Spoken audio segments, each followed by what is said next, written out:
नमस्कार साथियों, मेरा नाम है आर.के. सिंह। संस्कृति आईएएस यूट्यूब प्लेटफॉर्म के प्लेसेस इन न्यूज़ सीरीज़ में आप सभी का स्वागत है। जैसा कि आप सभी जानते हैं कि चर्चा में रहने वाले जो महत्वपूर्ण लोकेशंस होते हैं, उन पर हम इस अपने प्रोग्राम में चर्चा करते हैं।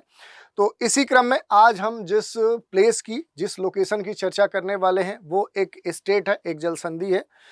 उसका नाम है हारमुज स्टेट, हारमुज जल संधि। तो इसी की चर्चा करेंगे, इसी के बारे में देखेंगे, क्योंकि इस समय खास तौर पे चर्चा में है, क्योंकि इसको लेकर ईरान ने एक बड़ी घोषणा कर दी है। उसने इस स्टेट हारमुज को बंद करने की घोषणा की है और इस कारण से देखें तो पूरी दुनिया में खलबली मच गई है। अब सबसे महत्वपूर्ण बात, सबसे अहम बात ये होती है कि आखिर इतना ये महत्वपूर्ण क्यों है, और इसके साथ ही इससे जुड़े हुए बहुत सारे जो प्रश्न हैं वो भी उठ खड़े हुए हैं, जिस कारण से देखें तो ये जो लोकेशन है आपके लिए काफ़ी महत्वपूर्ण हो सकता है। तो देखेंगे कि आखिर पूरा घटनाक्रम क्या है जिस कारण से ये जो स्टेट ऑफ जो हारमुज है ये इतना चर्चा में है। इसके अलावा ये भी हम देखेंगे कि इसकी जो अवस्थिति है वो कहाँ पर है, इसके अलावा किन दो बड़े जलीय क्षेत्रों को ये जोड़ती है, यहाँ पर कौन कौन से देश हैं जिनकी लोकेशन महत्वपूर्ण आपके लिए है। साथ ही हम बात करेंगे इस जलसंधि से जुड़े हुए जो भी इसके अहम पहलू हैं, इसकी जो विशेषताएं हैं, इससे जुड़े हुए जो महत्वपूर्ण जहां से प्रश्न बन सकते हैं, उन तथ्यों पर भी हम संक्षिप्त रूप से बात करेंगे। तो इसके अलावा ये भी देखेंगे कि इस जलसंधि का, इस स्टेट जो है हारमुज का, आखिर महत्व क्या है दुनिया के लिए, आखिर दुनिया इतनी क्यों परेशान है, तो उस पर हम बात करेंगे। इसके अलावा क्या इसका कोई और वैकल्पिक रूट नहीं है, क्योंकि दुनिया परेशान है, क्योंकि एक बड़ा ही महत्वपूर्ण ट्रेड रूट माना जाता है हारमुज जलसंधि वाला।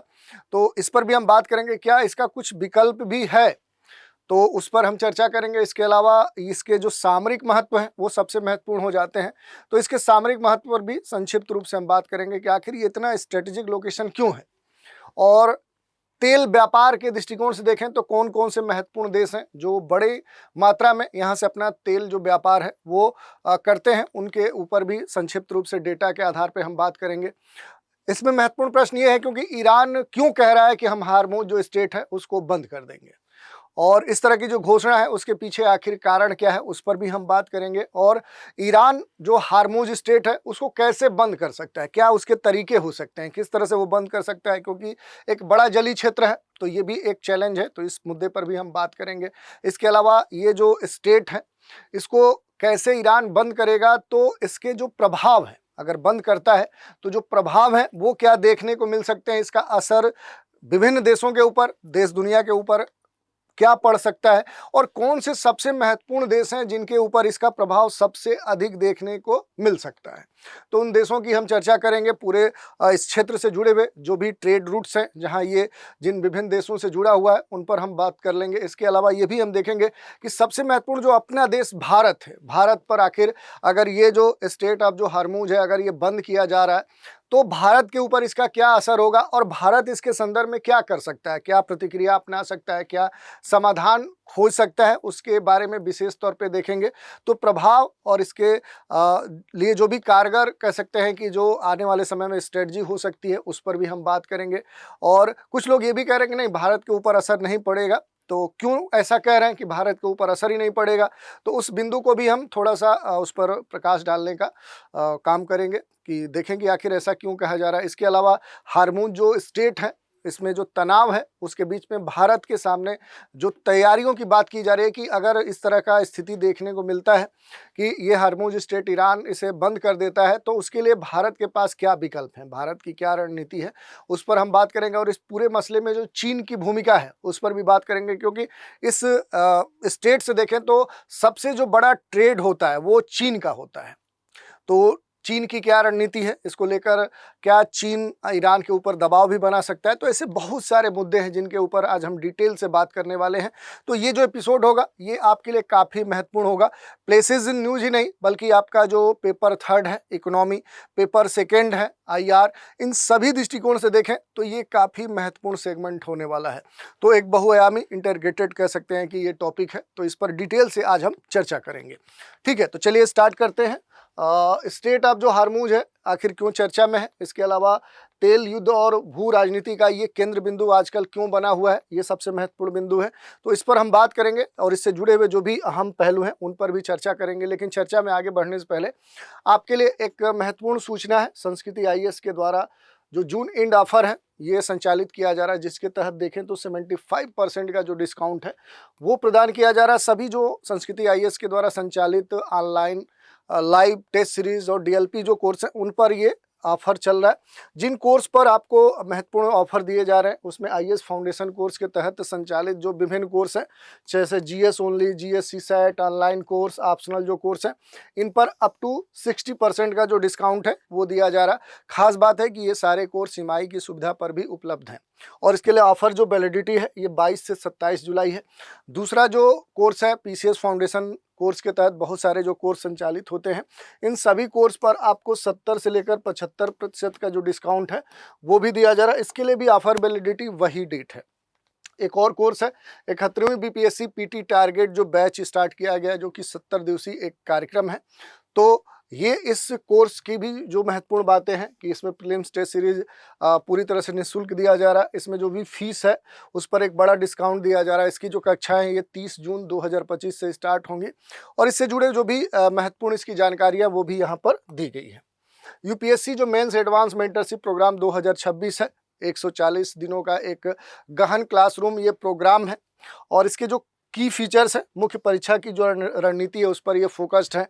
उत्तर लेखन पर खास तौर पे ध्यान दिया जाएगा और इसके लिए एडवांस अप्रोच को कहीं ना कहीं इसमें शामिल करते हुए पूरा जो पाठ्यक्रम है और इसमें 13 टेस्ट शामिल करते हुए ये संचालित होगा। खास बात ये है कि संस्कृति आईएएस की जो सबसे अनुभवी फैकल्टी होगी वो आपका मार्गदर्शन करेगी। उनके गाइडेंस में ही ये पूरा जो कार्यक्रम है ये संचालित हो रहा है और इसमें जो ऑफलाइन और ऑनलाइन दोनों मोड के लिए जो फी स्ट्रक्चर है वो यहाँ पर दिया गया। और इसमें भी खास बात है कि जो संस्कृति आईएएस के अपने स्टूडेंट हैं उनके लिए फीस कुछ और है और जो सामान्य विद्यार्थी हैं उनके लिए भी कुछ और है। लेकिन इनके लिए भी क्या है कि फी में खास जो डिस्काउंट है वो दिया जा रहा है। और भी अधिक कोई जानकारी चाहते हैं तो नीचे दिए गए जो नंबर है 9555124124 पर कॉल करके प्राप्त कर सकते हैं। दूसरा तरीका भी है संस्कृति आईएएस की जो वेबसाइट है वहाँ विजिट करके भी संबंधित जानकारी प्राप्त कर सकते हैं। अब आते हैं, बहुत सारे न्यूज़ आर्टिकल आपके सामने देखने को मिल रहे हैं जिस कारण से हम कह सकते हैं कि स्टेट ऑफ जो हार्मूज है ये खास तौर पे चर्चा में है। इंडियन एक्सप्रेस ने लिखा है कि Iran moves to back state of Hormuz, what this will mean for India, Tehran words in 4 points. Overall वही है कि ईरान की घोषणा आई है, स्टेटमेंट आया है कि वो हार्मूज स्टेट को बंद कर देगा और इस कारण से देखें तो दुनिया में एक तरह से खलबली मची हुई है क्योंकि ये काफ़ी अहम है। तो उस बात पर भी हम देखेंगे आखिर इतना ये स्टेट इतना क्यों महत्वपूर्ण हो जाता है, इसका ऐसा क्या भूमिका है विभिन्न देशों के संदर्भ में कि दुनिया की जो अर्थव्यवस्था है उसमें क्या महत्वपूर्ण ये रोल निभाता है। क्या अपना देश भारत भी अगर ये स्टेट बंद होता है तो प्रभावित होगा।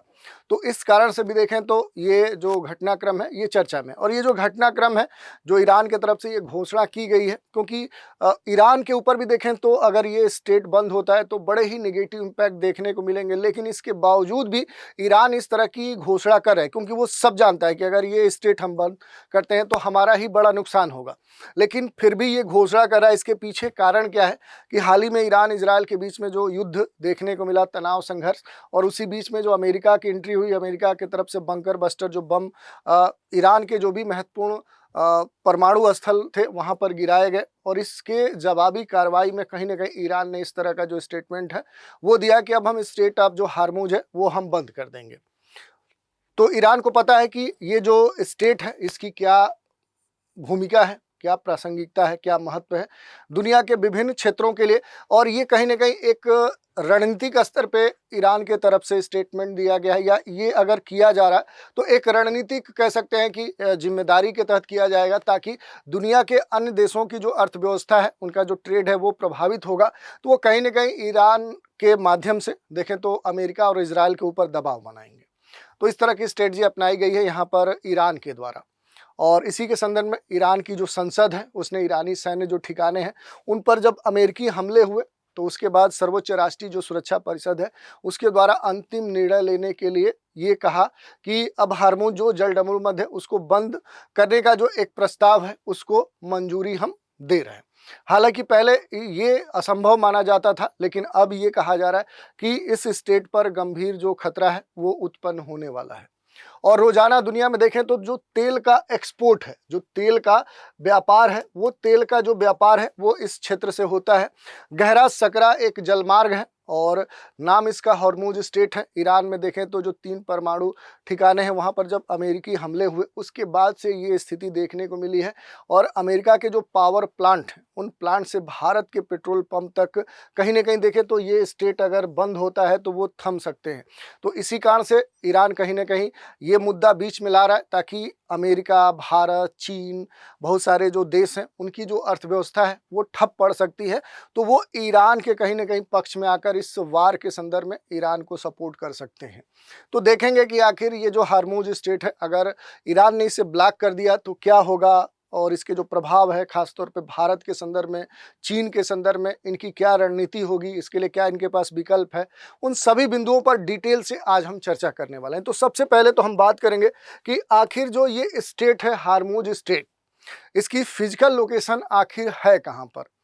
तो ये कहाँ पर देखने को मिलेगा, तो जब मिडिल ईस्ट में जाएंगे, आप कहाँ जाएंगे, मिडिल ईस्ट में जब आप पहुँचेंगे, ये एशिया वाला जो पूरा क्षेत्र है इस क्षेत्र में जाएंगे तो यहीं पर आपको ये स्टेट देखने को मिलेगा। कहाँ पर देखने को मिलेगा, तो ओमान, जो यूएई है, सऊदी अरब है, कतर है, इधर पूरा ईरान का वाला क्षेत्र है, इन्हीं के बीच में आपको देखने को मिलेगा ये स्टेट। स्टेट आप सभी जानते हैं कि एक सकरा जली क्षेत्र होता है जो क्या करता है कि 2 बड़े जो जली क्षेत्र होते हैं उनको क्या करता है, उनको जोड़ने का काम करता है। तो इधर क्या है, पश्चिम में इसके क्या है कि आपको फारस की खाड़ी देखने को मिल रहा है और पूरब में देखेंगे यानी दूसरी तरफ देखेंगे तो जो ओमान की खाड़ी है उससे ये जोड़ने का काम करता है। और ओमान की खाड़ी जो है वो सीधे क्या हो जाती है कि जो अरेबियन सी है, जो अरब सागर है, उससे जुड़ जाती है।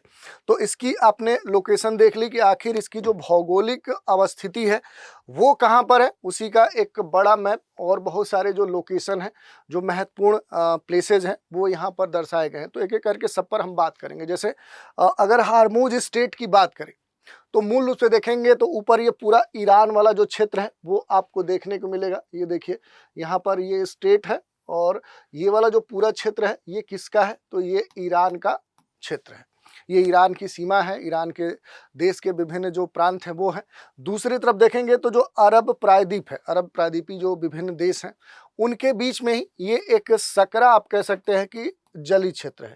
और सकरा जली क्षेत्र ही होता है जिसे स्टेट, जल डमरूमध्य, जल संधि, ये बहुत सारे जो नाम हैं अलग अलग नामों से हम जानते हैं। और यहाँ पर फारस की खाड़ी, ओमान की खाड़ी और अरब सागर तीनों को जोड़ने का काम करता है। ये कौन सा, ये हार्मुज स्टेट। तो इस तरह से देखें तो इसकी जो अवस्थिति है ये आपसे पूछी जा सकती है। यही नहीं, ये भी आपसे पूछा जा सकता है कि इस जल संधि के किस दिशा में कौन सा देश अवस्थित है। ये सबसे महत्वपूर्ण बात है क्योंकि दक्षिण में अगर आप देखेंगे तो यहाँ पर इसके साउथ में क्या है कि ओमान देखने को मिलेगा, यूएई आपको यहाँ पर देखने को मिलेगा। तो संयुक्त अरब अमीरात और ओमान जो है दोनों इसके दक्षिण में देखने को मिलेंगे। उत्तर में जो देश आपको देखने को मिलेगा वो ईरान देखने को मिलेगा। इसके अगर पश्चिम में जाएंगे तो आप देखिए, एक तरह से देखिए तो कतर आपको देखने को मिलेगा और एक तरह से सऊदी अरब को भी कह सकते हैं। तो ये इनकी जो अवस्थिति है। और पूरब की तरफ आप देखिए तो ईरान वाला ही जो क्षेत्र है वो आपको देखने को मिलेगा। तो ये इससे जुड़े हुए महत्वपूर्ण जो तथ्य हैं वो हमने बताया। इसके अलावा देखें तो इसके आसपास ये जितने भी देश हैं, कतर हो, सऊदी अरब हो, यूएई हो, ओमान हो, ईरान हो, ये सभी देश क्या है, महत्वपूर्ण इस कारण से हो जाते हैं कि ये सभी देश क्या है कि ऑयल प्रोड्यूसर है। ये क्या है, प्रमुख तेल उत्पादक देश हैं। तो ये आपको ध्यान देने वाली बात है कि इनका महत्व या इस स्टेट का महत्व इस कारण से भी बढ़ जाता है। और इसी कह सकते हैं कि इस स्टेट के माध्यम से, इसी जली रास्ते के माध्यम से क्या करते हैं कि ये अपने तेल का व्यापार करते हैं। तो इसी के माध्यम से क्या करते हैं, ये तेल का व्यापार करते हैं। जो ऑयल ट्रेड है वो व्यापार इसी के माध्यम से देखने को मिलता है। अगर इसके लंबाई की बात करें तो ये जो स्टेट है इसकी जो लंबाई है, लंबाई काफ़ी अधिक है, वो अगर आप देखेंगे तो इसकी हरमुज स्ट्रेट की जो लंबाई है, ये कहा जाता है कि अलग अलग डेटा है उस हिसाब से अलग अलग आंकड़े आपको देखने को मिलते हैं। लगभग 160 या 150 किलोमीटर से अधिक है। इसके दोनों जो मुहाने हैं वो अलग अलग कह सकते हैं कि उनकी माप है। एक तरफ सकरा है, एक तरफ अपेक्षाकृत ज़्यादा है। एक तरफ आप देखेंगे तो 50 किलोमीटर के रेंज में है, तो दूसरी तरफ जो सकरा वाला मुहाना है वो आप देखेंगे तो लगभग 30 से 40 किलोमीटर के बीच का है। तो इसमें आने जाने वाले जो भी समुद्री जो भी ट्रैफिक है उसके लिए 3 किलोमीटर चौड़ी जो शिपिंग लेन है वो तय की गई है, जिसके माध्यम से मूल रूप से जो ट्रेड है वो किया जाता है। इसकी जो चौड़ाई है उत्तर की ओर आप देखेंगे तो थोड़ा सा कम हो जाती है, नॉर्थ में इसकी चौड़ाई कम हो जाती है, लेकिन फिर भी बड़े जहाज की जो आवाजाही है वो बड़े ही आसानी से इस क्षेत्र से हो जाती है। और इसी कारण से व्यापार के दृष्टिकोण से देखें तो ये जो ट्रेड है, ये जो स्टेट है, ये काफ़ी महत्वपूर्ण हो जाता है। तेल व्यापार, ट्रेड, ऑयल या अन्य जो भी ट्रेड होते हैं उनके संदर्भ में खास तौर पे देखें, चूंकि यहाँ पर उत्पादक देश की जो भी तेल उत्पादक देश है उनकी अवस्थिति होने के कारण सबसे बड़ा जो इस हार्मुज स्टेट से जो ट्रेड होता है वो ऑयल ट्रेड ही होता है। और यहाँ पर अगर आप देखेंगे तो इसकी विशेषता ये भी है, काफ़ी पुराना इसका इतिहास है। जो हार्मुज जल डमरू मध्य, यहाँ पर देखेंगे तो बहुत सारे जो छोटे छोटे जो आइलैंड हैं वो भी आपको देखने को मिलेंगे। जैसे इस स्टेट ऑफ हार्मुज के नाम पे ही आप देखिए तो यहाँ पर क्या है कि एक हार्मुज जो द्वीप है, ये द्वीप आपको देखने को मिलेगा। इसके अलावा देखिए यहाँ पर लद्दाख जो आइलैंड है वो आपको देखने को मिलेगा, क्वेश्चन जो आइलैंड है वो आपको देखने को मिलेगा। तो ऐसे बहुत सारे जो आइलैंड हैं उनकी जो अवस्थिति है, हेंगम, हार्मुज, ये सारे आपको यहाँ पर देखने को मिलेंगे। यहाँ पर जो देखें जो मुख्य रूप से ये जो आइलैंड है इसी नाम से जो हार्मुज आइलैंड है, 1507 में देखें जो पुर्तगाली है उन्होंने इस हार्मुज द्वीप पर क्या किया था, वो यहाँ पर एक तरह से अधिकार कर लेते। जैसे भारत में उन्होंने पुर्तगाली आए, ठीक वैसे ही वो घूमते घूमते यहाँ भी गए थे और उन्होंने यहाँ पर कब्जा कर लिया और उसके लिए एक किला भी बनाया। उसके बाद धीरे धीरे देखें तो उन्होंने यहाँ पर काफ़ी डेवलपमेंट किया और एक तरह से ये ट्रेड जो डेवलप हुआ, ये जो रूट डेवलप हुआ ट्रेड के लिए, कहीं ना कहीं उनकी भी भागीदारी इसमें महत्वपूर्ण है। और यहाँ पर अगर द्वीप की बात करें तो ये जो हार्मुज द्वीप है ये आधुनिक भारत में गोवा, गुजरात जाने वाला पुर्तगाली जहाज़ों के लिए एक तरह से देखें तो ये पड़ाव का काम करता था। तो इस कारण से देखें तो यूरोप के तरफ से भी क्या है कि एक जो व्यापार था वो काफ़ी आज़ादी के समय क्या एक मुख्य कह सकते हैं कि ट्रेड रूट के रूप में जाना जाता था। और ये द्वीप बड़े क्षेत्र में है, यहाँ पर देखेंगे तो लगभग 42 वर्ग किलोमीटर क्षेत्र में ये फैला हुआ है। इसकी जो तलछटी है वो चट्टानी है, ज्वालामुखी राख से ये ढका हुआ है। तो इस कारण से ये काफ़ी महत्वपूर्ण है। यहाँ पर जो महत्वपूर्ण लोकेशन है, कुछ महत्वपूर्ण जो सिटीज़ हैं उनके नाम भी आपसे पूछे जा सकते हैं। जैसे इधर आप देखेंगे बंदर ए जो लगा है ये महत्वपूर्ण है। बंदर ए जो अब्बास कह सकते हैं कि जो पोर्ट है इसकी अवस्थिति आपसे पूछी जा सकती है कि ईरान का ये पोर्ट काफ़ी महत्वपूर्ण है। इधर सिरीक है, ये महत्वपूर्ण है। और इधर आएंगे तो यूनाइटेड अरब जो अमीरात है इसके कई सारे आप देखेंगे कि यहाँ पर जो महत्वपूर्ण बंदरगाह हैं या जो शहर हैं, जैसे दुबई आपको यहाँ पर देखने को मिलेगा। इधर आएंगे तो अल कसाब आपको देखने को मिलेगा। यहाँ पर एक आइलैंड अबू जो मूसा है, कई बार एग्जाम में आपसे पूछा गया, इसकी अवस्थिति आपसे पूछी जा सकती है। शारजाह की जो अवस्थिति है, अक्सर क्रिकेट यहाँ पर खेले जाते हैं। इधर ओमान में आएंगे तो यहाँ पर भी कई सारे जो क्षेत्र हैं वो आपसे पूछे जा सकते हैं, इनकी जो अवस्थिति है। तो ये सारे जो प्लेसेस हैं ये आपके लिए महत्वपूर्ण हो जाते हैं।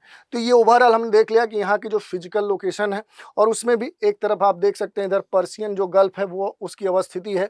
इधर गल्फ ऑफ जो ओमान है वो आपको देखने को मिल सकता है। तो इधर फारस की जो खाड़ी है उसको ये गल्फ ऑफ ओमान से जोड़ता है और फिर आगे क्या है कि इधर अरेबियन जो सागर है उससे ये जोड़ने का काम करता है। और यही नहीं, इसके काफ़ी महत्व हैं। जैसे अगर इसके महत्व की हम बात करें तो इस जल संधि के अगर महत्व की हम बात करें तो ये काफ़ी महत्वपूर्ण हो जाता है। ये एक जो सी लेन है उस रूप में जाना जाता है। एक तरह से यहाँ पर पूरा ये जो क्षेत्र है इसके जो महत्व है वो हमारे लिए काफ़ी अधिक है। जैसे अगर देखेंगे तो इसका अभी तक देखें तो इस पूरे क्षेत्र से ट्रेड करने के लिए अब दूसरा जो विकल्प होता है वो अभी तक उपलब्ध नहीं है। इस कारण से देखें तो ये महत्वपूर्ण हो जाता है। सीमित जो ओवरलैंड है उसके विकल्प के तौर पे ये जाना जाता है। उच्च जो शिपिंग लागत है उस दृष्टिकोण से ये महत्वपूर्ण हो जाता है। तो ये सारे जो कारण हैं, इन कारण से ये जो स्टेट है ये हमारे लिए काफ़ी महत्वपूर्ण हो जाता है। तो यहाँ से जुड़े हुए जो भी आइलैंड है, जो लोकेशंस हैं, उनकी जो अवस्थिति है ये आपसे पूछी जा सकती है। हार्मुज जो जलडमरू मध्य है, ये विश्व का सबसे महत्वपूर्ण तेल और कह सकते हैं कि जो एलएनजी है उसके पारगमन मार्ग के रूप में जाना जाता है। तो खास तौर पे तेल ही नहीं, अगर आप देखेंगे तो जो गैस है उसके खास पारगमन यानी कि ट्रांसपोर्टेशन परिवहन के दृष्टिकोण से ये सबसे महत्वपूर्ण मार्ग माना जाता है। और ये एक आंकड़ा आया है कि 2024 और 25 में, ये जो डेटा है कि 2024-25 में वैश्विक जो कह सकते हैं कि जो समुद्री तेल व्यापार है उसका 25% क्या हुआ है, इसी क्षेत्र से ट्रेड हुआ है। ये सबसे महत्वपूर्ण है, यानी कि दुनिया में जो तेल का व्यापार हो रहा है उसका 1/4 जो तेल का व्यापार है वो क्या हो रहा है, वो इसी क्षेत्र से हो रहा है। तो इसी से आप समझ सकते हैं कि ये दुनिया के लिए कितना महत्वपूर्ण है और इसी कारण से दुनिया में खलबली मची हुई है। वैश्विक तेल और जो भी पेट्रोलियम खपत है उसका 20% जो भाग है वो इसी कह सकते हैं कि क्षेत्र से गुजरता है। इसके अतिरिक्त देखेंगे तो वैश्विक जो गैस है, पेट्रोलियम गैस है, उसका जो व्यापार है वो भी 20% इसी क्षेत्र से होता है। और ये जो जलडमरू मध्य है ये इसी कारण से काफ़ी महत्वपूर्ण है। दूसरी बात, जैसे कि हमने कहा था कि इसका कोई अभी वैकल्पिक मार्ग हमारे लिए नहीं है, क्योंकि जो भी भौगोलिक दृष्टिकोण से देखें तो इस पूरे अरब प्रायद्वीपीय क्षेत्र में जाने के लिए, चूंकि तेल उत्पादक देश हैं, तो यहाँ तक पहुँच के लिए दूसरा और कोई वैकल्पिक ट्रेड के लिए मार्ग अभी तक उपलब्ध नहीं है। और किसी भी व्यवधान से वैश्विक तेल और गैस प्रवाह पर गंभीर प्रभाव पड़ेगा और इस कारण से जो तेल की कीमतें हैं, जो प्राकृतिक गैस की कीमतें हैं, वो काफ़ी बढ़ सकती हैं। और इस कारण से वैश्विक स्तर पे जो मुद्रास्फीति है, जो व्यापक मुद्रास्फीति है, उस पर प्रभाव देखने को मिल सकता है। तो ऐसे जो प्रभाव हैं वो हमें देखने को मिल सकते हैं। यही नहीं, सीमित जो ओवरलैंड के विकल्प की बात कही जा रही है कि जो सऊदी अरब है, संयुक्त अरब जो अमीरात हैं, ऐसे जो देश हैं, इनके पास स्थल मार्ग से पाइपलाइनें हैं, लेकिन उसके बावजूद भी देखें तो यहाँ से मुख्य रूप से जो तेल व्यापार है उसकी जो क्षमता है वो काफ़ी कम है।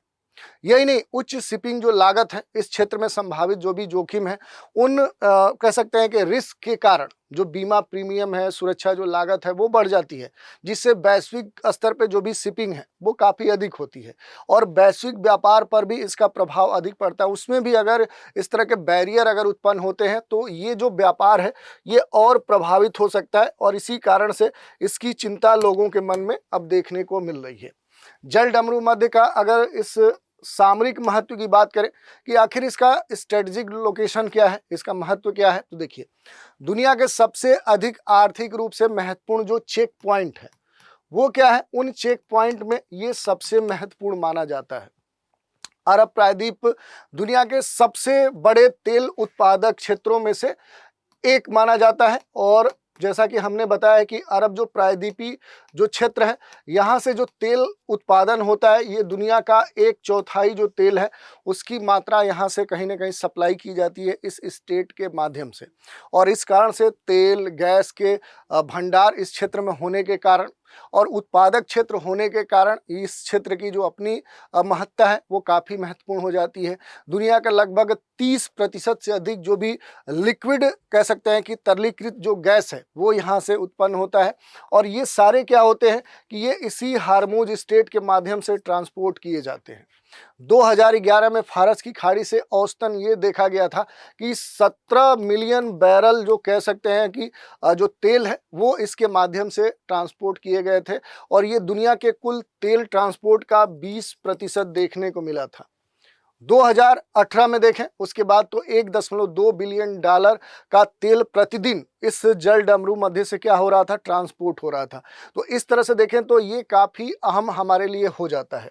इसके अलावा अगर हम देखेंगे तो हार्मुज स्ट्रेट की जो विशेषताएं हैं उस पर अगर हम देखेंगे तो हार्मुज स्ट्रेट से इस समय प्रेजेंट में अगर देखेंगे, ये डेटा कब का है, तो ये इसी वर्ष का है, जनवरी से लेकर मार्च 2025 के बीच में कहा जा रहा है कि 1.4 करोड़ जो बैरल तेल है उसका जो ट्रेड है वो इसी स्टेट के माध्यम से हो रहा है। तो ये आप देख सकते हैं, इस कारण से ये काफ़ी महत्वपूर्ण हो जाता है। कौन कौन से देश हैं जो इस रास्ते जो भी अपना तेल है, जो गैस है, उसे एक तरह से देखें ट्रांसपोर्टेशन के तौर पे इस्तेमाल करते हैं, तो देखिए इसमें सबसे जो महत्वपूर्ण है वो सऊदी अरब है, तेल उत्पादक महत्वपूर्ण देश है। तो ये क्या करता है कि इस हार्मुज के रास्ते तेल भेजता है और भेजता कितना है, तो आप देखिए 53, ये क्या है, लाख बैरल। ये देखिए ये जो डेटा है ये क्या है, ये लाख बैरल प्रतिदिन के हिसाब से, पर डे के हिसाब से, इतनी मात्रा में इस स्टेट के माध्यम से डेली क्या करता है कि सऊदी अरब तेल ट्रांसपोर्ट करता है। उसके बाद नंबर आता है इराक का, फिर यूएई का, ईरान का, कुवैत का।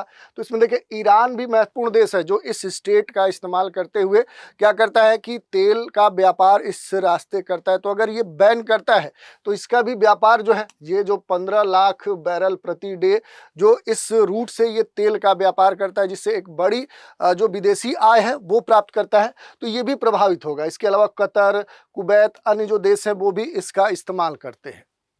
हार्मुज के रास्ते तेल लेने वाले जो महत्वपूर्ण देश हैं वो कौन से हैं, तो देखिए इसमें सबसे जो महत्वपूर्ण देश आता है एशियाई देश, भारत का पड़ोसी देश जो चीन है। ये प्रतिदिन 54 कह सकते हैं कि लाख बैरल जो तेल है ये प्रतिदिन क्या करता है कि ये इस रास्ते अपने देश में मंगाता है। और इसके बाद जो दूसरा स्थान है वो हमारा प्यारा भारत देश है, और ये भी बड़ी मात्रा में इस हार्मुज स्टेट के माध्यम से क्या करता है, लगभग 21 लाख बैरल जो तेल है ये प्रतिदिन इस रूट से मंगाता है। इसके अलावा देखेंगे तो दक्षिण जो कोरिया है वो बड़ी मात्रा में इस रूट से तेल मंगाता है, जापान, अन्य जो एशियाई देश हैं, यूरोप के जो देश हैं, अमेरिका जो है। तो दुनिया के लगभग आप देखिए तो सभी जो क्षेत्र हैं वहाँ पर इस रूट के माध्यम से तेल का कहीं ना कहीं आपूर्ति की जाती है। और इसी कारण से आप देख सकते हैं कि दुनिया के जो देश हैं वो कहीं ना कहीं परेशान है, उनमें खलबली मची हुई है। अमेरिका का जो एनर्जी इंफॉर्मेशन जो एडमिनिस्ट्रेशन है उसकी माने तो दुनिया के कुल पेट्रोलियम में से करीब 20% क्या होता है कि इसी रूट से होकर गुजरता है। और हर दिन अगर देखें तो 1.78 बैरल से लेकर 2.08 करोड़ बैरल जो कच्चा तेल है वो इस रूट से कहीं ना कहीं ट्रांसपोर्टेशन, परिवहन के स्तर पे ले आया जाता है। तो इस तरह की बातें यहाँ पर देखने को मिल सकती हैं। इस रास्ते से गुजरने वाले जो भी कमर्शियल शिप हैं, जो वाणिज्यिक पोत हैं, उनकी जो सुरक्षा है वो अमेरिका की एक नेवी जो खास टुकड़ी है वो करती है, ताकि इस पूरे क्षेत्र में कोई भी असुरक्षा जैसी स्थिति उत्पन्न न हो सके। ईरान के अलावा दूसरे जो गल्फ देश हैं, इराक, कुवैत, सऊदी है, तो ये सारे क्या करते हैं कि यूएई भी इसी रास्ते से अपना ज़्यादातर जो तेल है वो क्या करता है, ट्रांसपोर्ट करता है। तो इससे ज़्यादातर जो निर्यात होता है वो आप देखेंगे कि मैक्सिमम इसमें क्या है, एशियाई जो देश हैं वो उनके लिए सबसे एक महत्वपूर्ण कह सकते हैं कि लाइफ लाइन कही जा सकती है। ऊर्जा प्राप्त करने वाले जो भी एशियाई देश हैं, जैसे बड़े देशों में देखें लगातार विकास कर रहे जो देश हैं, चीन है, जो भारत है, जापान है, तो ऐसे जो देश हैं इनके लिए सबसे महत्वपूर्ण ऊर्जा का जो संसाधन के दृष्टिकोण से देखें तो ये सबसे महत्वपूर्ण है। और कुल तेल का अगर देखेंगे तो लगभग 82% जो भाग है जो इस्तेमाल करता है वो एशियाई देशों के द्वारा किया जाता है। ये डेटा 2022 का है कि 2022 के अनुसार अगर देखें तो हार्मुज स्टेट से जो भी तेल का व्यापार होता है उसका लगभग 80%, आप समझ सकते हैं कि 80% जो भाग है वो एशियाई देशों को प्राप्त होता है। तो इस कारण से ये काफ़ी महत्वपूर्ण हो जाता है। इसके अलावा अगर आप देखेंगे तो एक दो डेटा हमारे लिए सबसे महत्वपूर्ण हो जा रहा है कि ईरान क्यों कह रहा है कि हार्मुज स्टेट को वो बंद कर देगा। तो पहले इसके बारे में हमने देखा कि दोनों देशों के बीच में, इजराइल ईरान के बीच में जो तनाव देखने को मिला, उसके बाद अमेरिका की जो एंट्री हुई, इस कारण से देखें तो ईरान काफ़ी प्रभावित हुआ है और ईरान हार्मुज को बंद कर दुनिया को तेल सप्लाई को प्रभावित करना चाह रहा है। एक तरह से देखें तो दुनिया के ऊपर दबाव बनाना चाहता है और इसके साथ ही एक स्ट्रेटजी आप जो डिटरेंस है वो कहीं ना कहीं उत्पन्न करना चाह रहा है। और इस कारण से देखें तो ईरान की जो टॉप लीडरशिप है अब उसके ऊपर ये पूरा मसला है कि आखिर इसके ऊपर वो क्या डिसीजन लेती है। तो ये देखने वाली बात है। लंबे वक्त से देखें तो ईरान के जो नेता है, सैन्य जो अधिकारी है, वो हार्मुज स्टेट को बंद करने की कहीं ना कहीं जो धमकी है वो देते रहे। जब कभी भी ईरान का पश्चिम देशों के साथ एक तरह से तनाव उत्पन्न होता है तो वो बार बार इस स्टेट को बंद करने की धमकी देता है। और उसी क्रम में देखें तो एक बार फिर से क्या हुआ है कि ये धमकी दी गई है। और ये धमकी इसीलिए महत्वपूर्ण हो जाती है कि ईरान के पास भी इसके अलावा कोई विकल्प अभी तो नहीं दिख रहा है। इसके अलावा अगर देखें कि सबसे महत्वपूर्ण प्रश्न ये हो जाता है कि आखिर ईरान जो है वो हार्मुज स्टेट को बंद कैसे कर सकता है, कौन से तरीके अपना सकता है। तो दो तरीका है। एक तो समुद्री जो क्षेत्र है वहां पर वो माइंस बिछा दे। माइंस बिछाकर क्या कर सकता है कि वो इस स्टेट को बंद कर सकता है। जो भी माइंस है उनके बिछाने से क्या होगा कि इसमें खतरा उत्पन्न हो जाएगा और फिर ट्रांसपोर्टेशन बंद हो जाएगा। तो हार्मुज स्टेट से जहाज़ों के गुजरने के लिए दोनों तरफ से 3 किलोमीटर की जो लेन बनी हुई है, 3 किलोमीटर का एक जो कह सकते हैं कि रास्ता बना हुआ है, जैसे रोड होता है वैसे ही इस क्षेत्र में क्या है कि 3 किलोमीटर का पर्याप्त गहराई वाला जो क्षेत्र है जहाँ से क्या होते हैं जलपोत यहाँ से गुजरते हैं। तो वहाँ पर क्या कर सकता है कि ईरान यहाँ पर माइंस लगा सकता है और इस तरह के माइंस लगाकर वो क्या कर सकता है कि इन क्षेत्रों में ये जो परिवहन के जो निश्चित जो आइडेंटिफाई जो क्षेत्र है उसको ब्लास्ट कर सकता है। ईरान के पास हार्मुज को ब्लॉक करने वाले कई सारी जो माइंस हैं वो पहले से मौजूद हैं। जैसा कि दुनिया में देखने को मिला कि जो मिसाइल टेक्नोलॉजी है उसमें ईरान काफ़ी एडवांस है, उसके पास दुनिया की सबसे जो घातक मारक जो मिसाइल है वो है। उसी तरह क्या है कि इसके पास बहुत सारी जो माइंस है, माइंस की देखें तो बड़ी एक लंबी श्रृंखला है और इस कारण से कहीं ना कहीं यहाँ पर इस तरह की जो एक्टिविटी है वो यहाँ पर ईरान की तरफ से देखने को मिल सकती है। इसके अलावा जो भी शिप हैं उनको डिटेक्ट करके रॉकेट लॉन्च ये कर सकता है, उन्हें ध्वस्त कर सकता है। माइंस इंस्टॉल करने के लिए ईरान पनडुब्बियों का इस्तेमाल करेगा और ख़ास तौर पे देखें तो उसके पास कई सारे जो पनडुब्बियां हैं, जो सबमरीन्स हैं वो पहले से मौजूद हैं। तो इस तरह का जो प्रयास है वो किया जा सकता है। इसके अलावा जहाज़ों पर सीधे वो क्या कर सकता है कि हमला भी कर सकता है। अगर ईरान की जो भी माइंस है वो नहीं लगा पाया तो वो इस्लामिक जो रिवोल्यूशनरी गार्ड या जो कॉर्प्स है जिसे IRGC कहा जाता है, इसके खास जो गार्ड्स हैं उनका इस्तेमाल वो कर सकता है और इस इस्तेमाल के द्वारा क्या कर सकता है कि हार्मुज से गुजरने वाले जो भी जलयान है, जलपोत हैं, उन पर अटैक कर सकता है और इससे क्या हो सकता है कि ये जो पूरा क्षेत्र है यहाँ बाधित हो सकता है। इसके लिए मिसाइल, ड्रोन्स, जो भी बड़े स्तर के बोट्स हैं, फास्ट सी बोट्स हैं, उनको तैनात कर सकता है और गुजरने वाले जो भी जहाज़ हैं उनके ऊपर हमला कर सकता है। तो इस तरह की रणनीति यहाँ पर इस्तेमाल की जा सकती है, किसके द्वारा? ईरान के द्वारा। हार्मुज स्ट्रेट अगर बंद होता है तो इसका असर क्या होगा, ये ध्यान देने वाली बात है। तो जब ये बंद होगा, इसके बंद होने से जो ह्यूस्टन है, ह्यूस्टन से हांगकांग तक जो भी बिजली घर है उनके लिए जो ईंधन की ज़रूरत है वो ज़रूरत क्या हो जाएगी, अब वो कहीं ना कहीं एक तरह से बाधित होगी और इसके लिए वो क्या कर सकते हैं, जद्दोजहद कर सकते हैं, उन्हें समस्या झेलनी पड़ सकती है। तो ये एक बड़ा प्रभाव पड़ सकता है। जो भी गैस स्टेशंस हैं, जो पंप्स हैं, वहाँ पर लंबी लंबी लाइनें लग जाएंगी क्योंकि सप्लाई जितनी, डिमांड जितनी होगी, डिमांड के बराबर क्या होगी, जो सप्लाई है वो नहीं होगी और इस कारण से इस तरह की स्थिति देखने को मिल सकती है।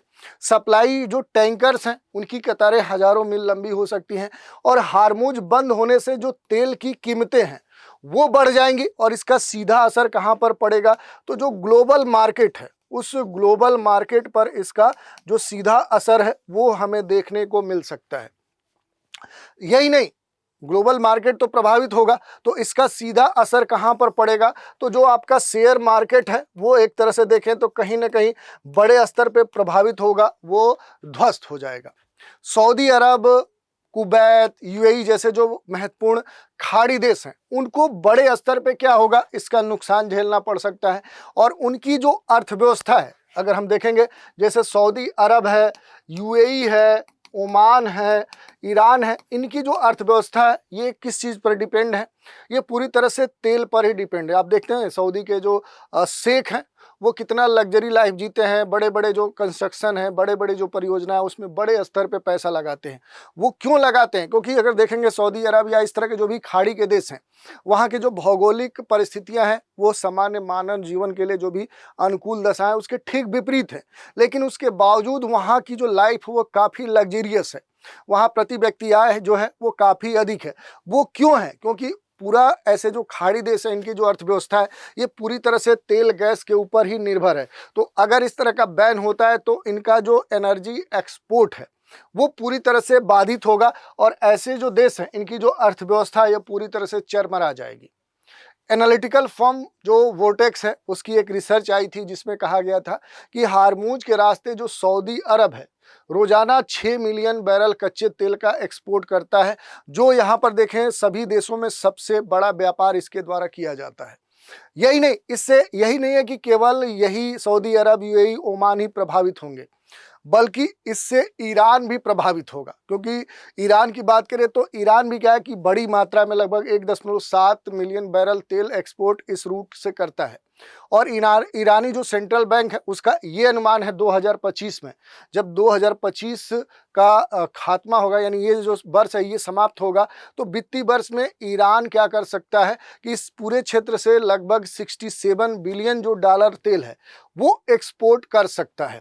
तो इससे वो एक बड़ी जो विदेशी आय है वो उसे प्राप्त होगी, उसकी अर्थव्यवस्था में उसका महत्वपूर्ण योगदान होगा, तो वो भी प्रभावित हो सकता है। और ईरान के तेल का जो एक्सपोर्ट है उसका अकेले सबसे महत्वपूर्ण बात यहाँ पर यही है कि जो ईरान है, ईरान से अगर आप देखेंगे कि जो तेल का व्यापार है, ये जो व्यापार है ये क्या होता है, तो कुल तेल के व्यापार का जो 80% जो भाग है वो किसको जाता है, तो वो भारत के पड़ोसी देश चीन को जाता है। अगर ये प्रभावित होता है, अगर ईरान हार्मुज स्ट्रेट में कोई भी रुकावट उत्पन्न करता है, तो चीन के ईंधन और जो प्रोडक्शन लागत है वो क्या हो जाएंगे, वो बढ़ जाएंगे। तो अगर चीन के प्रोडक्शन जो लागत है, जो प्रोडक्शन कास्ट है, वो जो कास्ट है अगर वो बढ़ती है तो इससे क्या होगा कि वो चीन के ऊपर एक निगेटिव इम्पैक्ट बढ़ सकता है। तो इस कारण से देखें तो जो चीन है ये अपनी नाराज़गी ईरान के ऊपर व्यक्त कर सकता है और इसके लिए वो अपनी रणनीति भी तय कर सकता है। तो ये भी एक मसला काफ़ी गंभीर है। इसका जो असर है जिन देशों पर होगा, अगर उन देशों की अगर हम बात करते हैं कि जो भी देश हैं उनके ऊपर क्या इसका असर होगा, क्या वो कर सकते हैं, तो हार्मुज बंद करने से ईरान का जो फ़ायदा है वो तो कम होगा, नुकसान उसे ज़्यादा होगा। और ईरान की खाड़ी में अपने जो भी तेल हैं, गैस हैं, उसके जो उत्पाद हैं, उस उत्पादक के बाद देखें तो पड़ोसियों का कहीं ना कहीं देखें तो उनसे तनाव की स्थिति देखने को मिलेगी। साथ ही ईरान को जो सबसे बड़ा एक कह सकते हैं चुनौती है वो चीन के तरफ से देखने को मिल सकती है। जैसा कि हमने बताया कि चीन में अगर हम देखें, यानी ईरान का जो कुल तेल का व्यापार यहाँ से होता है उसका 80% जो भाग है वो अकेले क्या करता है, वो चीन प्राप्त करता है। तो जो चीन की नाराज़गी है वो उसको कहीं ना कहीं झेलना पड़ सकता है, किसको, ईरान को। तो ये भी एक महत्वपूर्ण कह सकते हैं कि मुद्दा है। अगर ईरान ने हार्मुज बंद कर दिया तो प्रभावित कौन से देश होंगे, पहले हमने बता दिया कि एक तो प्रभावित देश जितने खाड़ी देश हैं, जो कि उनकी पूरी अर्थव्यवस्था इस रूट के माध्यम से जो तेल का व्यापार किया जाता है वो प्रभावित होंगे। दूसरी तरफ हमने बात किया कि जो एशियाई देश हैं, खास तौर पे देखेंगे तो जो भारत है, जो चीन है, इधर जो कोरिया है, जापान है, ऐसे जो बड़े कह सकते हैं कि खास तौर पे अरब के तरफ से यहाँ पर जो एशिया के विभिन्न देशों में जो ऊर्जा संसाधन, खास तौर पे जो तेल और गैस का जो सप्लाई होता है वो सबसे अधिक प्रभावित होंगे। एशियाई देश ही नहीं बल्कि पश्चिम के जो देश हैं, खास तौर पे नॉर्थ अमेरिका में देखें तो यूएसए है, साउथ अमेरिका में ब्राज़ील है, और यूरोप के जो कई देश हैं वो भी क्या हो सकते हैं, इससे प्रभावित हो सकते हैं। भारत, चीन, जापान, अफ्रीका, रूस, अमेरिका, ब्राज़ील, ये इस क्षेत्र से कहीं ना कहीं तेल बड़ी मात्रा में खरीदते हैं और तेल का जो बफर स्टॉक है वो अब तैयार कर सकते हैं।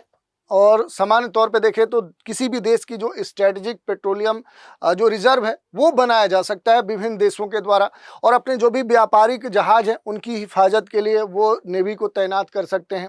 जैसे अमेरिका की बात है तो इस पूरे हार्मुज स्ट्रेट में एक अमेरिका की जो नेवी की टुकड़ी है वो क्या करती है कि हमेशा तैनात रहती है, वो इसकी सुरक्षा करती है। यही नहीं, और भी जो देश हैं वो क्या कर सकते हैं कि अपनी जो भी सेना है वो यहाँ पर तैनात कर सकते हैं। यूनाइटेड नेशन क्या है या फिर G20, G7 जैसे इंटरनेशनल जो मैरीटाइम ऑर्गेनाइजेशन है वो क्या कर सकते हैं कि IMO के जरिए ईरान के ऊपर जो कूटनीतिक दबाव है वो बना सकते हैं। अमेरिका के विदेश मंत्री ने खास तौर पे ये भी दावा किया कि हार्मुज को बंद करना आर्थिक आत्महत्या जैसी होगी, चाहे वो खाड़ी देशों की बात करें, ईरान की बात करें, चाहे विभिन्न देशों के संदर्भ में हम देखें, तो इस तरह की जो बात है वो देखने को मिली है। अब सबसे जो महत्वपूर्ण बात यहाँ पर देखने को मिल रही है वो भारत के संदर्भ में देखने को मिल रही है कि आखिर भारत के ऊपर अगर हार्मुज स्ट्रेट को ईरान बंद करता है, चाहे जिस तरीके से बंद करता है, माइंस लगाकर बंद करे या सीधे जहाज़ों के ऊपर अटैक करके करे, तो इससे भारत के ऊपर असर क्या होगा और भारत क्या कर सकता है, ये महत्वपूर्ण बात है। तो ये जो सकरा जलीय क्षेत्र है, इसके माध्यम से देखें तो एक तरह से बड़े स्तर पे जो तेल का व्यापार है, खासतौर पे एशियाई देशों में चीन और भारत करते हैं, क्योंकि पहले स्थान पे चीन है, दूसरे स्थान पे भारत है। तो भारत का जो एनर्जी मार्केट है, उसमें खास तौर पे देखें तो भारत का जो भी एनर्जी मार्केट है, उसके ऊपर क्या होगा कि एक निगेटिव जो इम्पैक्ट है वो देखने को मिलेगा। और इस रास्ते में रुकावट आई तो इराक, सऊदी अरब से जो भारत आने वाला कच्चा तेल है, उस कच्चे तेल पर क्या होगा कि एक निगेटिव जो इम्पैक्ट है, यानी कि भारत में जो भी ऊर्जा ज़रूरतें हैं, उन ज़रूरतों के ऊपर एक लिमिटेशन लग जाएगी, एक प्रतिबंध जैसी स्थिति देखने को मिलेगी। तो भारत के ऊपर काफ़ी प्रभाव देखने को मिल सकता है। EIA के मुताबिक देखें तो 2024 में हार्मुज से होकर जाने वाला जो भी कच्चा तेल है, उसका अधिकांश जो भाग है, लगभग आप देखेंगे ये कहा जा रहा है कि 80% से अधिक जो भाग है वो एशियाई जो बाजार है वहाँ तक पहुँचता है। और उसमें सबसे महत्वपूर्ण जो देश हैं वो चीन पहले स्थान पे, दूसरे पे भारत है, और उसके बाद जापान और दक्षिण कोरिया है, यहाँ पर जाता है। और इस कारण से देखें तो बड़े मात्रा जो है वो चीन को जाती है, उसके बाद दूसरे स्थान पे भारत है। तो भारत को बड़े स्तर का जो नुकसान है वो देखने को मिल सकता है। यही नहीं, यहाँ पर यह भी कहा जा रहा है कि आखिर भारत के ऊपर जो प्रभाव है वो कैसे हो सकता है। तो मूल्य अस्थिरता सबसे बड़ा रिस्क देखने को मिल सकता है। और चीन के ऊपर भी देखें तो एक बड़ा दबाव देखने को मिल सकता है। जो माल ढुलाई है, जो ट्रांसपोर्टेशन कास्ट है, जो रिफाइनिंग मार्जिन है, उसके ऊपर बड़ा इम्पैक्ट देखने को मिल सकता है। भारत कच्चे तेल का देखें तो तीसरा सबसे बड़ा क्या है, दुनिया का उपभोक्ता है। जो इंडिया है वो क्या है, वो दुनिया में अगर देखेंगे तो तीसरे स्थान पे क्या है, तेल उपभोक्ता के तौर पे जाना जा रहा है। और ख़ास तौर पे देखें तो अपने 85% से अधिक जो तेल है और जो प्राकृतिक गैस है वो क्या करता है कि वो आयात करता है। तो भारत अगर देखेंगे तो सबसे अधिक जो तेल है, ऊर्जा संसाधन के तौर पे तेल की बात करें तो वो पूरी तरह से आयात पर उसकी निर्भरता है। और भारत में कच्चे तेल का जो आयात है वो लगभग जो इस पूरे क्षेत्र में देखें, यानी कि इसकी जो ज़रूरत है उसका लगभग 47 जो प्रतिशत जो पार्ट है वो ये हार्मुज स्टेट से ही क्या होता है, वो गुजरता है। तो इस कारण से देखेंगे तो उसकी जो ऊर्जा ज़रूरतें हैं उसका लगभग आधा हिस्सा जो है वो इस जल डमरू मध्य के माध्यम से होता है, जिसमें देखें तो इराक, सऊदी अरब, संयुक्त अरब अमीरात, कतर, ओमान जैसे देशों से क्या करता है कि भारत जो तेल है वो आयात करता है। और इसी कारण से लाइफ लाइन कही जाती है इस पूरे क्षेत्र के लिए या एशिया के लिए। ये जो हार्मुज स्टेट है, ये हार्मुज स्टेट क्या है, ये लाइफ लाइन कहा जाता है। इसी से क्या है कि पूरी जो अर्थव्यवस्था है, जो एक जीवन है पूरे एशियाई देशों का, वो चल रहा है। और इस कारण से देखें तो ये भी अब स्थिति देखने को मिल रही है कि भारत में क्या हो सकता है कि बड़े स्तर के असर देखने को मिल सकते हैं और आपूर्ति प्रभावित हो सकती है। और इसमें भी खास तौर पे ये कहा जा रहा है कि जो एक बड़ा प्रभाव देखने को मिल रहा है मूल्य अस्थिरता के संदर्भ में, क्योंकि ये बात बार बार कही जा रही है कि एक जो मूल्य अस्थिरता है, ये जो मुख्य जोखिम है, ये देखने को मिलेगा। भारत के जो भी तेल सोर्स हैं वो सोर्स अलग अलग है, जिसमें देखें रूस से भी भारत अब क्या करता है, बड़ी मात्रा में तेल मंगाता है, अमेरिका, अफ्रीका, लैटिन अमेरिका। और उसके अलावा ये जो हार्मुज है, अगर ये बाधित हो रहा है तो तेल की जो आपूर्ति श्रृंखला है वो बाधित हो सकती है। इसके परिणाम स्वरूप तेल और गैस की कीमतें बढ़ सकती हैं। भले उपलब्धता तत्काल कोई बड़ा प्रभाव न डाले, लेकिन लॉन्ग टर्म पे देखें तो प्रभाव देखने को मिल सकता है। मूल्यों में वृद्धि हो सकती है। भारत का जो ट्रेड डेफिसिट है वो घट सकता है। जो भी फॉरेन करेंसी जो रिजर्व है वो प्रभावित हो सकता है। मूल्य और मुद्रा स्फीति प्रभावित हो सकती है। तो भारत की पूरी जो अर्थव्यवस्था है वही प्रभावित हो सकती है। चीन के संदर्भ में देखें तो मांग का दबाव बढ़ सकता है, क्योंकि ईरान से देखें तो पूरी तरह से सबसे अधिक चीन ही क्या करता है कि तेल प्राप्त करता है। तो वहाँ पर आपूर्ति और जो भी डिमांड है उसके बीच में जो एक गैप है वो बढ़ सकता है। और इस कारण से एक जो कीमतें हैं तेल की वो बढ़ सकती हैं। इसका असर भारत के ऊपर पड़ सकता है। ऊर्जा लागत और व्यापक जो आर्थिक स्थिरता है वो कहीं ना कहीं डिसबैलेंस हो सकती है। माल ढुलाई और जो भी रिफाइनिंग मार्जिन है उसके ऊपर भी प्रभाव देखने को मिल सकता है। लेकिन कुछ लोगों का इसके संदर्भ में ये भी कहना है कि भारत के ऊपर जो प्रभाव है वो होगा ही नहीं। ऐसा क्यों कहा जा रहा है? तो भारत इस जल डमरू मध्य से रोजाना 20 लाख बैरल कच्चा तेल आयात करता है। और ये भारत के कुल 55 लाख बैरल प्रतिदिन आयात का एक हिस्सा है। तो आप समझ सकते हैं कि 55 में से 20 निकाल दीजिए तो 35 अदर जो सेक्टर्स हैं, अलग जो क्षेत्र हैं, उनसे प्राप्त कर सकता है। तो ये कहा जा रहा है कि हार्मूज बंद होने से भारत पर इसका बहुत असर नहीं होगा, लेकिन इसके विकल्प के तौर पर भारत रूस, अमेरिका, ब्राज़ील और अन्य क्षेत्रों से तेल आयात करता है। लेकिन जो ये 20% की बात की जा रही है, ये एक बड़ा हिस्सा होता है। तो ऐसा कहना पूरी तरह से सही नहीं है। इससे क्या होगा कि भारत पर बड़े लेवल का जो असर है वो देखने को मिल सकता है। इसमें अगर भारत की तैयारियों की बात करें कि इस तनाव की स्थिति में भारत की तरफ से क्या स्ट्रेटजी अपनाई जा रही है, तो जो भी एनालिस्ट हैं उनका ये कहना है कि मध्य पूर्व, मिडिल ईस्ट में जो बढ़ता हुआ तनाव है, इजराइल ईरान के बीच में जो स्थिति देखने को मिल रही है, उसके संदर्भ में जो तेल की कीमतें हैं अस्थायी रूप से कहीं ना कहीं बढ़ सकती हैं, 80 अमेरिकी डॉलर प्रति बैरल हो सकती हैं। और इस कारण से अपने देश में जो तेल की कीमतें हैं, पेट्रोल टंकियों पर जाएंगे तो वो आपको अधिक अपरेट देना होगा। भारत के प्रमुख जो ऊर्जा मांग है, जो रूट्स हैं, वो बड़े पैमाने पर क्या हो सकते हैं, प्रभावित भी हो सकते हैं और प्रभावित भी हो सकते हैं। इसके संदर्भ में ये कहा जा रहा है कि रूसी तेल जो है वो स्वेज नहर के पास जो गुड होप है, प्रशांत जो मार्ग है, वहाँ से हार्मूज जल डब्रू मध्य को पार करके भारत पहुँचता है। लेकिन कतर के द्वारा भारत को की जाने वाली जो LNG आपूर्ति है वो इसी पर निर्भर है। ऑस्ट्रेलिया, रूस, अमेरिका जैसे अन्य LNG जो स्रोत हैं वो अप्रभावित होंगे। तो मिक्स एक जो कह सकते हैं प्रभाव है वो देखने को मिल सकता है।